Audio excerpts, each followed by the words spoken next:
There are moments in life when the veil of the ordinary slips, however briefly, and you glimpse something vast and unsettling beneath the surface of things. Perhaps it happens during a sleepless night, when the silence grows so deep that your thoughts echo like thunder.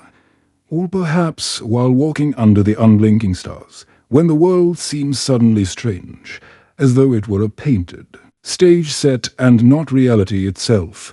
In those moments, the certainty of the material dissolves, and you begin to suspect against the rhythm of everyday assurances that the world you trust might be little more than a mirage. Arthur Schopenhauer, that stern philosopher of will and illusion, touched the very heart of this suspicion when he suggested that the world we perceive is not reality itself, but only a representation, a grand projection of consciousness. To Schopenhauer, what you call the world is no more than a tapestry woven by your own mind, its colors lit by the fire of perception. This view is unsettling, yet strangely liberating, because if the world is an elaborate lie, a dream within a dream, then what lies beyond it must be deeper, older, and far more enduring. Consciousness, in this framework, is not a byproduct of flesh and brain matter, not a candle lit briefly before being snuffed out, but rather the eternal witness to the drama of existence. To stand on the threshold of such an idea is to feel both the vertigo of loss and the intoxication of possibility. If the world is a lie, then the familiar grounds beneath your feet are less stable than you imagined, and every certainty you have clung to, money, identity, achievement, sways like scaffolding in the wind. Yet at the same time, if your consciousness is eternal, then you're not a mere accident of atoms. You are not a temporary flicker soon to be extinguished. Instead, you are part of an endless river of awareness, a current that flows through form after form, lifetime after lifetime, dream after dream. The lie of the world becomes the canvas upon which the truth of consciousness paints its journey. Consider how this reframing changes the ordinary. You look at the morning sun rising over a city skyline, and instead of seeing a solid, permanent structure of buildings and roads, you begin to sense a shimmering play of forms, much like a merge on the horizon. The city is a dream, no less fragile than the fleeting shapes that visit you in sleep. And yet, the very one who sees, the silent presence within you that watches the stream unfold, remains untouched. That wetness, nameless and faceless, is your eternal core, immune to the collapse of illusions. This is not simply philosophy meant for libraries and ivory towers. It is the seed of a profound spiritual awakening. To live in awareness of the illusory nature of the world is to stop fighting the shifting currents of circumstance as though they were ultimate reality. Instead, you learn to float, to recognize the play as a play, to act within the dream while never mistaking it for truth. This realization can transform suffering, because the very things that chain you, fear of loss, dread of death, hunger for recognition, lose their absolute grip once you recognize their illusory foundation. The stage props may crumble, but the actor within you, the consciousness that plays roles across countless acts, remains inviolable. Schopenhauer's insight is often described as bleak, even pessimistic. He saw the world as driven by blind, insatiable will, a restless striving that brings more suffering than joy, and yet, from another angle, his philosophy can be seen as a doorway, for if you accept that the world is not ultimate reality, then you are freed from identifying with its endless churn of desire and disappointment.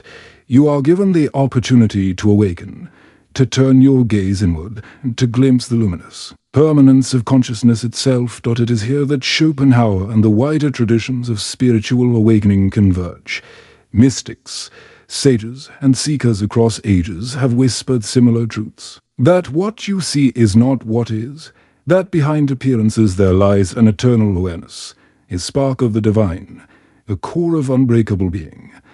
Whether in the teachings of Vedanta, in the Buddhist notion of Maya, or in the Gnostic suspicion of the material cosmos, The refrain echoes across cultures. The world deceives, but consciousness endures. To hear this truth is one thing. To live it is another. The mind resists, for it has built its entire identity on the foundations of the apparent world. It clings to the illusion, afraid that if it lets go, there will be nothing left. But what if the opposite is true?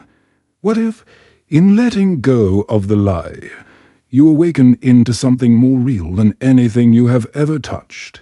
The terror of losing the world transforms into the joy of discovering that you were never bound by it in the first place. This introduction, then, is not merely an opening gesture, but an invitation. You are invited to peer behind the curtain, to question the solidity of your daily life, to explore the possibility that what you take as real is only a dream painted upon the screen of awareness. You are invited to discover that beyond the fleeting patterns of the lie, your consciousness remains untouched, unbroken, eternal, and in this discovery lies the seed of liberation, a spiritual awakening that does not flee from life, but transforms your relationship to it. As we step deeper into this exploration, we will uncover the core themes that give structure to this vision, themes that weave together Schopenhauer stuck philosophy with the luminous threads of spiritual insight.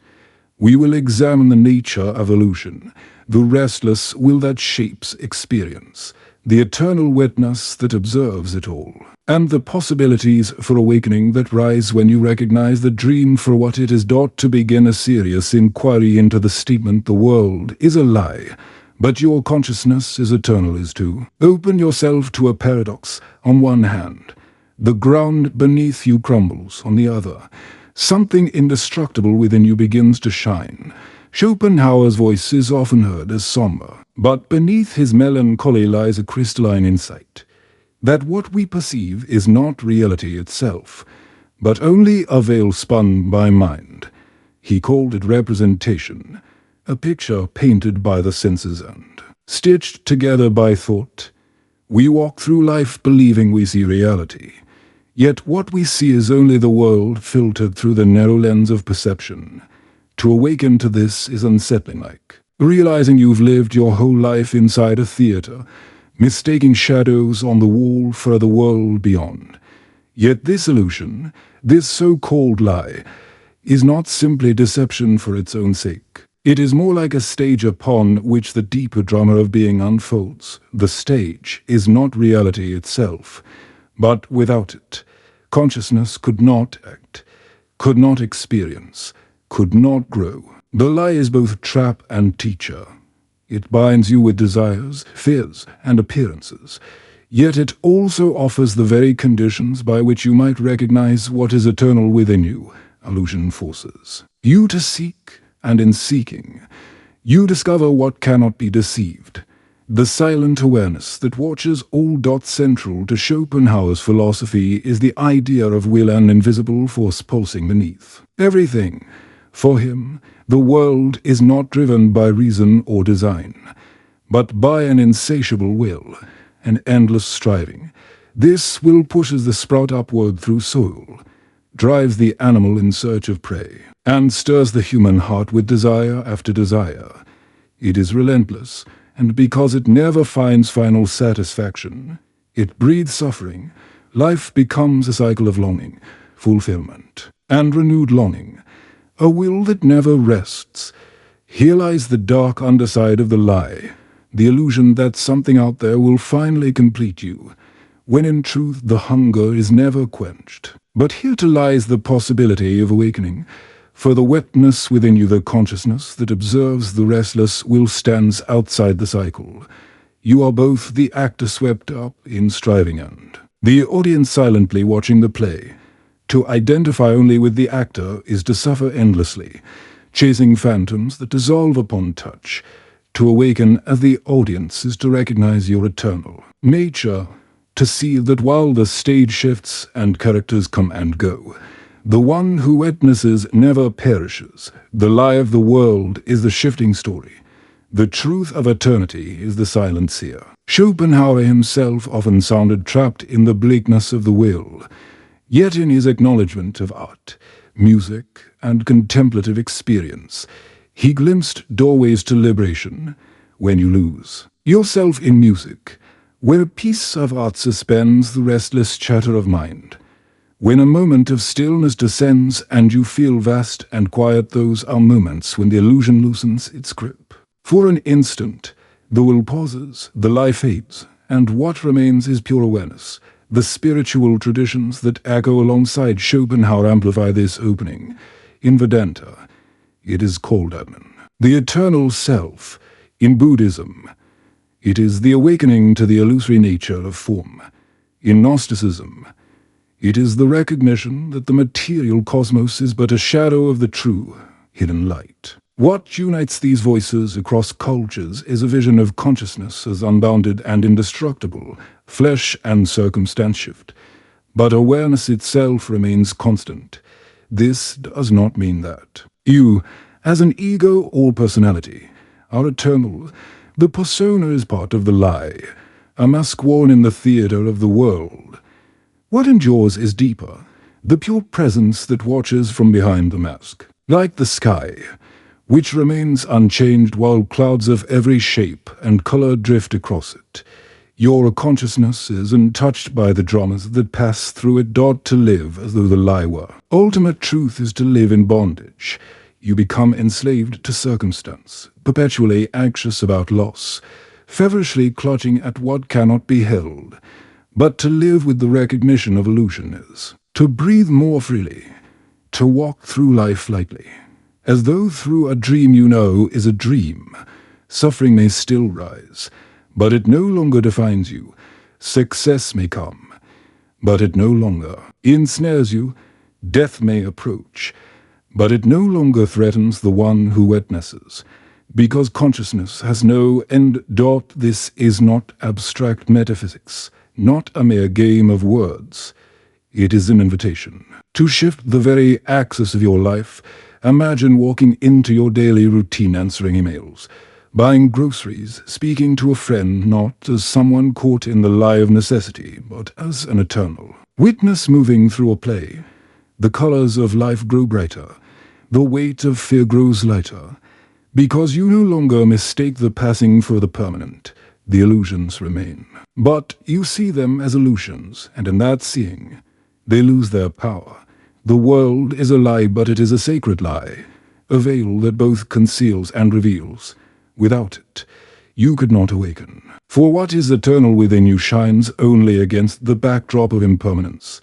The lie is the stage, and consciousness is the light that illuminates it. To know this is not to despise the world, but to love it more deeply, for you see it as the fleeting play it is, a dance of shadows in which the eternal witnesses its own endless creativity. Thus, the core themes and concepts converge into a single current: illusion as stage, will as restless force, suffering as teacher, and consciousness as eternal witness. This current is what carries us forward, not only through philosophy, but into deeper symbolic narratives, where the truths hidden in metaphor and story speak to the soul in ways reason alone cannot. When philosophy reaches its limits, symbolism takes over. The intellect, sharp as it may be, can only carve so far into the mystery before words begin to crumble like sand between the fingers. To grasp what it means that the world is a lie yet consciousness eternal, one must sometimes abandon direct reasoning and step into the landscape of allegory, where truth wears the cloak of story. In such stories, illusions become characters, desires become beasts, and the eternal witness speaks in the voice of gods, rivers, or unyielding light.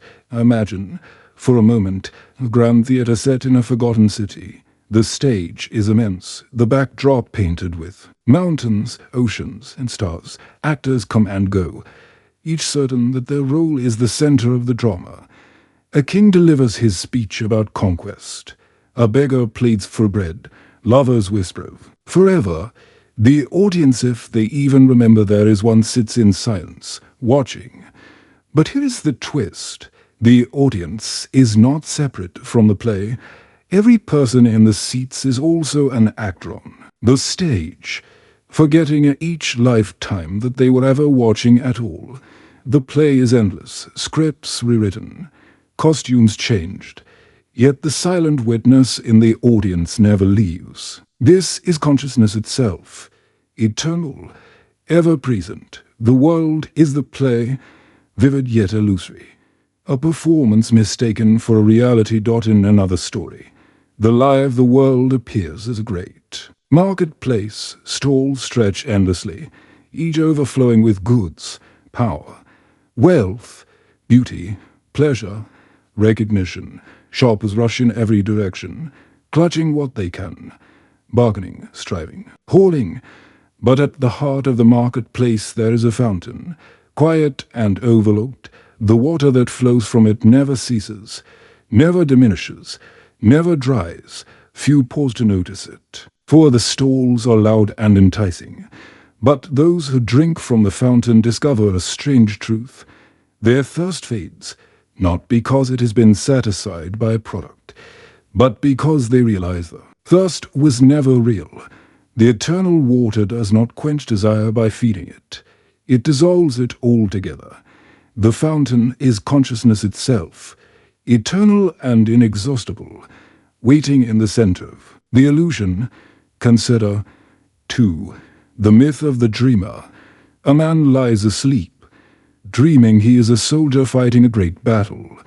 He feels the sweat on his skin, the ache in his arms, the terror of the enemy's advance. Every detail is vivid, every sensation real.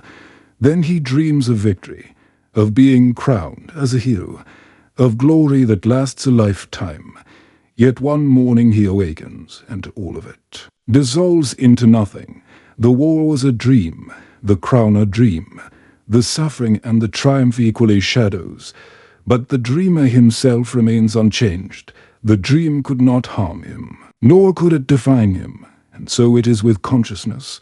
Life may present victories and defeats, joys and sorrows, yet when the veil lifts, none of these touch the essence of who you are. The dream is the lie. The dreamer is eternal. Even the ancients framed the same insight in parables. In the Vedic tradition, Maya is depicted as a cosmic weaver, spinning threads of illusion into the fabric of the world. Her tapestry is dazzling, filled with endless patterns, and all who gaze upon it are entranced, forgetting that the threads themselves are illusory. Yet behind Maya stands Brahman, the eternal consciousness that both witnesses and permeates the weave. To mistake the tapestry for the truth is bondage. To recognize the weaver's trick is awakening. And in the Gnostic imagination, the material cosmos itself was sometimes described as a prison built by a blind craftsman, the demiurge, who mistook his creation for ultimate reality. Souls wandered in this labyrinth, searching for a light, until they remembered the divine spark within them. That spark, like Schopenhauer's eternal consciousness, could not be trapped by the lie. It shone through every barrier, calling them home. These stories are not mere fables to entertain the weary mind. They are mirrors in which you glimpse the structure of your own life. How often do you play your part in the theater, forgetting you are also the audience? How often do you rush through the marketplace, clutching at goods, while the eternal fountain flows unnoticed? How often do you mistake the dream for reality, terrified by shadows that vanish upon waking? Each narrative, in its own way, points you back to the same truth. The world deceives, yet consciousness endures. Symbols also serve another purpose. They invite participation. To hear that the world is an illusion is abstract, perhaps even dismissible. But to imagine yourself as a character in a play, as a shopper in the marketplace, as a dreamer who has yet to awaken, this engages the heart as well as the mind. It asks you not merely to understand, but to feel, to see yourself within the parable, to let the allegory reshape your way of perceiving, and in this reshaping, an opening occurs. You begin to notice how dreams and waking life bleed into each other. You sense the theater behind daily routines, the market of endless desires churning in your own mind. the fountain of stillness quietly present beneath it all. The symbolic narratives do not solve the mystery, but they draw you closer to it, peeling back layers of the lie so that the eternal can shine through. The philosopher can describe illusion, the mystic can point to eternity. But it is the storyteller who hands you the key. Through allegory you are reminded not only of what is false, but of what has always been true. And in recognizing the lie, you glimpse the radiance of consciousness that no deception can ever touch. Philosophy and symbolism offer vision, but vision without integration remains suspended in abstraction.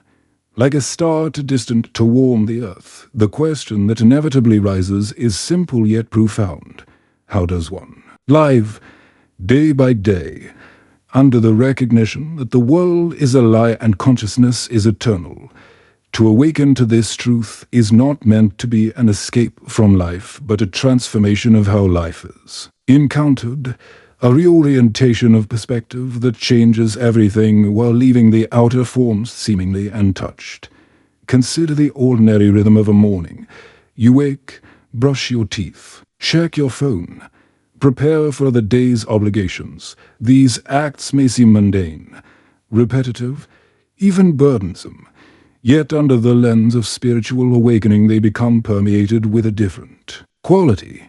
If the world is a lie, then each of these actions is like a scene in a dream, significant only in the way they reveal something of the dreamer's inner state. The brushing of teeth is not trivial. It is a reminder of embodiment. The phone's endless notifications are not necessities. They are echoes of the restless will tugging at your attention. To notice this is already to begin, untangling yourself from the grip of illusion. Schopenhauer warned of the relentless will, the drive that keeps human beings perpetually restless, unsatisfied, craving more. Integration begins here, in recognizing when the will is pulling you into its endless cycle and learning to step back, even briefly, into the stance of the witness.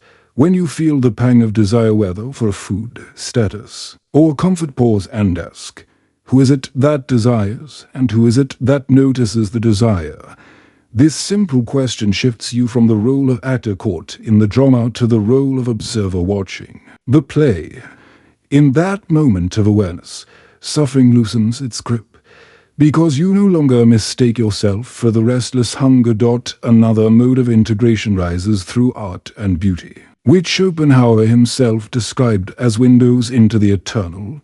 When you lose yourself in music, when you gaze upon a painting that suspends time, or when the colors of a sunset still your thoughts, you experience a glimpse of life beyond the lie. Practical integration means making space for these experiences intentionally. Rather than rushing through them, you linger. You allow beauty to become not an ornament to life, but a teacher, showing you that behind the surface of appearances lies something infinite and untouched. Relationships, too, transform under this vision. If the world is a stage, then every person you meet is both a character in your dream and a mirror of the eternal consciousness you share. The conflicts, joys, and misunderstandings between people become less about winning or losing and more about recognizing the shared dream in which you participate. When someone insults you, you remember that the sting is part of the play, not the truth of who you are. When someone loves you, you see that love as a reflection of the eternal light shining through them, a reminder that beyond the masks of personality, you are united in the same consciousness. Such recognition does not erase the drama of human connection, but it softens the sharp edges, replacing fear and defensiveness with a quiet compassion. Even suffering, which Schopenhauer saw as the unavoidable consequence of will, becomes integrated differently when viewed through the lens of eternal consciousness. Pain and loss still hurt, no philosophy can erase the raw ache of grief, but suffering is no longer seen as punishment or as ultimate reality. It becomes part of the dream. A chapter in the play is storm passing across the sky of awareness. The witness within you does not deny the pain, but it knows that pain cannot destroy what is eternal. This recognition brings resilience. a calm strength that allows you to endure hardship without being consumed by it. Daily practice deepens this integration. Meditation, contemplation, or even simple mindfulness of breath are tools that help you return again and again to the awareness beyond illusion. These practices are not escapes from reality. They are reminders of the true reality beneath appearances. Each time you sit in stillness and observe thoughts and sensations rise and fall, you enact in miniature the very insight we have explored. The world of thought is a lie, ever-shifting, but the awareness that watches it is eternal. With time, this awareness infuses not only moments of meditation, but also the flow of daily life, until even the busiest day carries an undercurrent of stillness. The real-world implications of this vision ripple outward into how societies might function if more people recognize the illusory nature of worldly striving. The feverish competition for wealth, power, and recognition would lose some of its hold. Systems built upon endless consumption might give way, slowly but surely, to ways of living grounded in sufficiency and harmony. The recognition that consciousness is eternal could shift our fear-driven clinging into a more generous and compassionate orientation. When you no longer fear death as an annihilation, you live with greater openness. When you no longer cling to possessions as the measure of worth, you share more freely. Practical integration, then, does not mean abandoning the world, but walking through it with eyes newly opened. You still work, love, struggle, dream, but you do so lightly. Knowing the world is a stage, knowing the lies cannot define you. Each task becomes an opportunity to remember the witness. Each encounter becomes a reflection of the eternal. Each challenge becomes a reminder that even in the midst of illusion, your consciousness shines unchanged. And so the great paradox becomes a way of life. You live within the lie, but you are no longer deceived by it. You act your part, but you know you are more than the role. You suffer and rejoice, but you know both are passing clouds across the vastness of the sky. Integration is not about escaping life, but about living it fully, with the quiet freedom of one who has seen through the illusion yet still dances within it. To stand at the edge of this exploration is to feel as though you are gazing into two worlds at once. On one side, the familiar world stretches before you, the routines, the ambitions, the traumas, the ordinary landscapes of joy and sorrow. On the other, a deeper, vaster reality shimmers just beyond reach, whispering that all you see is but a veil, a fleeting mirage cast upon the infinite backdrop of consciousness. The paradox becomes luminous here. The world is a lie, yet within and beyond it, your awareness is eternal. This recognition is not merely philosophical. It is a threshold to transformation. The conclusion of this journey is not an ending but a beginning. For awakening is never a final point, but an ongoing unfolding. To recognize illusion does not mean withdrawing into passivity, nor does it mean rejecting the theater of life as meaningless. Instead, it means entering the stage with new eyes, with the understanding that the roles and scripts are temporary, that the costumes will fall away, and that behind every mask shines the same eternal light. The illusion remains, but you are no longer bound by it. You become both actor and witness, participant and observer, fully engaged yet inwardly free. This recognition carries a call to live differently. It is a call to loosen your grip on the endless striving of the will, to step back from the feverish chase after possessions, recognition, and control. It is a call to discover the quiet joy that rises when you recognize that none of these things can define you. You are not your successes, nor your failures, not your body, nor your passing thoughts, not even the stories you tell yourself about who you are. You are the awareness in which all of these rise and dissolve. And this awareness has no beginning and no end. Imagine carrying this recognition into your daily life. You walk through the noise of a city, yet within you there is silence. You sit in a meeting where egos clash, yet within you there is stillness. You face the loss of something dear, yet within you there is a knowing that nothing eternal can ever be lost. This does not make you indifferent. Rather, it allows you to love more deeply. For you see every person as a spark of the same eternal flame. It allows you to act with courage, for you no longer fear annihilation. It allows you to live lightly, for you know the weight of the world is only a dream's burden. This call is not just individual but collective. If more of humanity awakened to the recognition of illusion, if more people realized that consciousness is the true ground of being, the world would change. Wars fought for shadows would cease to matter. Economies driven by endless hunger would begin to soften. Relationships poisoned by fear would heal in the light of compassion. The awakening of one consciousness ripples outward, touching others, weaving a new story even within the lie. And though the stage may remain, the play itself begins to transform. The transformational call, then, is simple yet radical. Awaken, and live as though you know the truth. Awaken, and remember that your eternal awareness playing through the fleeting shapes of form.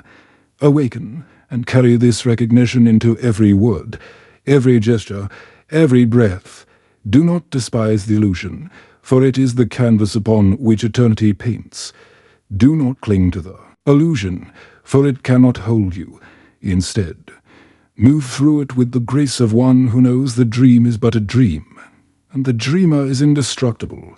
Schopenhauer's voice, stern and often shadowed, resonates strangely with hope here.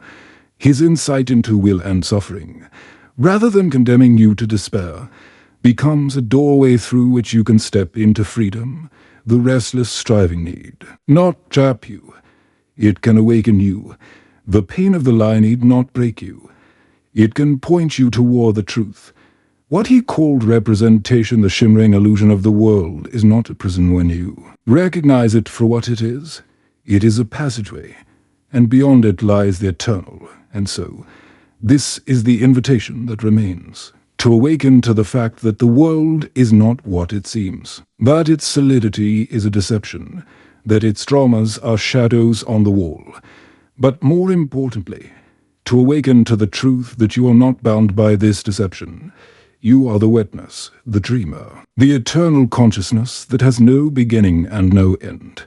To realize this is to step into a freedom deeper than circumstance, a peace beyond understanding, a joy that is not dependent on anything. The world can give or take away.